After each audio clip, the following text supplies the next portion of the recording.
चलिए आज एक ऐसे रहस्य की पड़ताल करते हैं जो आस्था और लॉजिक दोनों के परे है।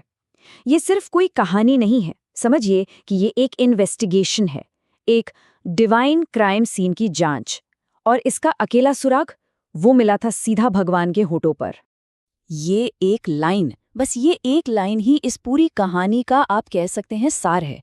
मतलब एक तरफ है नियम कानून कर्मकांड और दूसरी तरफ है सच्चा निश्चल प्रेम। और इन्हीं दोनों के बीच की जो टक्कर है ना, वही इस पूरे रहस्य के केंद्र में है। तो सवाल यह है कि एक मामूली सा खाना भगवान के चेहरे पर, वो भी एक सील बंद ताले लगे हुए गर्भगृह के अंदर आखिर पहुंचा कैसे? यहीं से हमारी इन्वेस्टिगेशन शुरू होती है। ये वो सवाल था जिसने एक पूरे के पूरे राज्य को हिलाकर रख दिया था। तो चलिए इस पहेली को सुलझाने की कोशिश करते हैं। तो सीन सेट करते हैं। जगह पुरी का विशाल जगन्नाथ मंदिर। समय सुबह के ठीक 4 बजे, एकदम भोर का अंधेरा। मंदिर का सबसे पवित्र हिस्सा यानी गर्भगृह पूरी तरह से सील्ड है। रात ढलने के बाद कोई भी अंदर नहीं गया।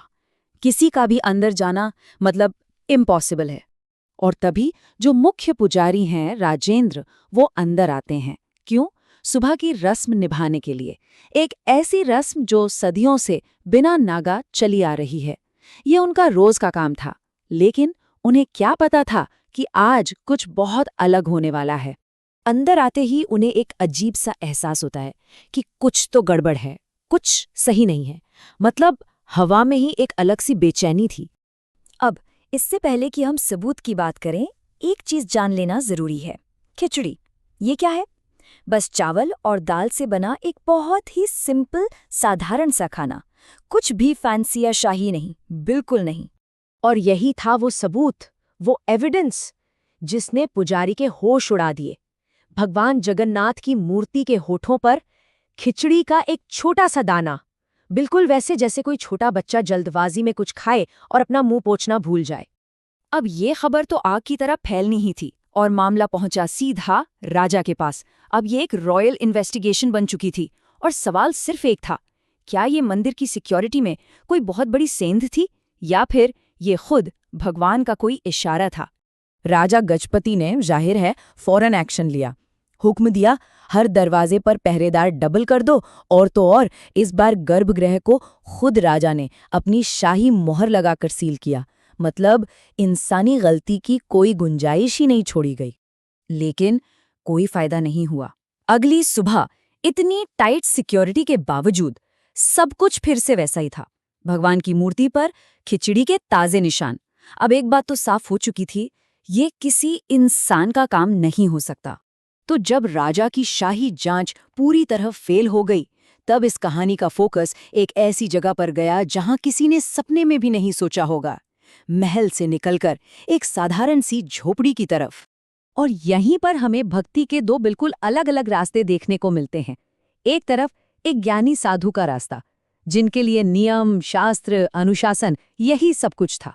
और दूसरी तरफ कर्मा बाई का रास्ता, जिनके लिए उनका भगवान, उनका लाला कोई देवता नहीं बल्कि सिर्फ एक भूखा बच्चा था, जिसे नियमों से ज्यादा एक माँ के प्यार की जरूरत थी।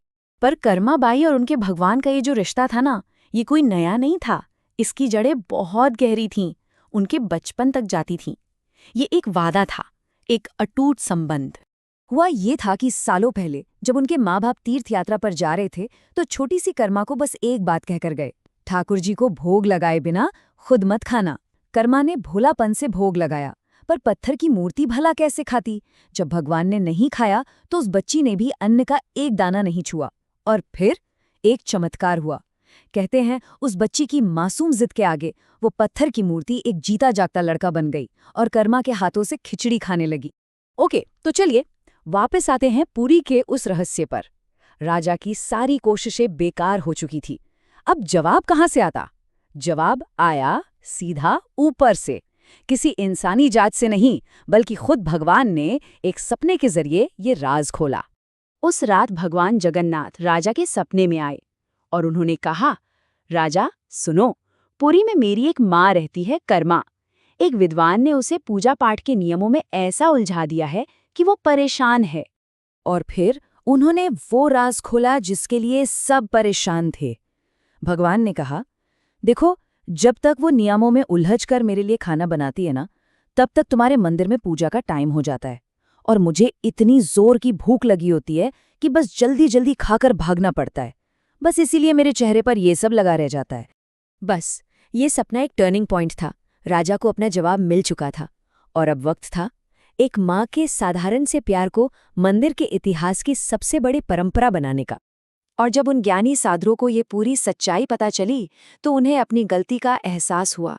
कहते हैं वो कर्मा बाई के पैरों में गिर पड़े और माफ़ी मांगते हुए कहा, माँ मुझे माफ़ कर दो, मैंने शास्त्र तो पढ़ लिए पर प्रेम का असली मतलब कभी नहीं समझा। आपकी भक्ति ही सच्चा शास्त्र है। इसके बाद राजा गजपति ने एक ऐसा शाही फरमान जारी किया जिसने इतिहास बदल दिया। उन्होंने ऐलान किया, आज से और सृष्टि के अंत तक इस मंदिर के मशहूर 56 भोग से भी पहले दिन का सबसे पहला भोग माँ कर्माबाई के नाम की खिचड़ी का लगेगा। और पता है सबसे कमाल की बात क्या है?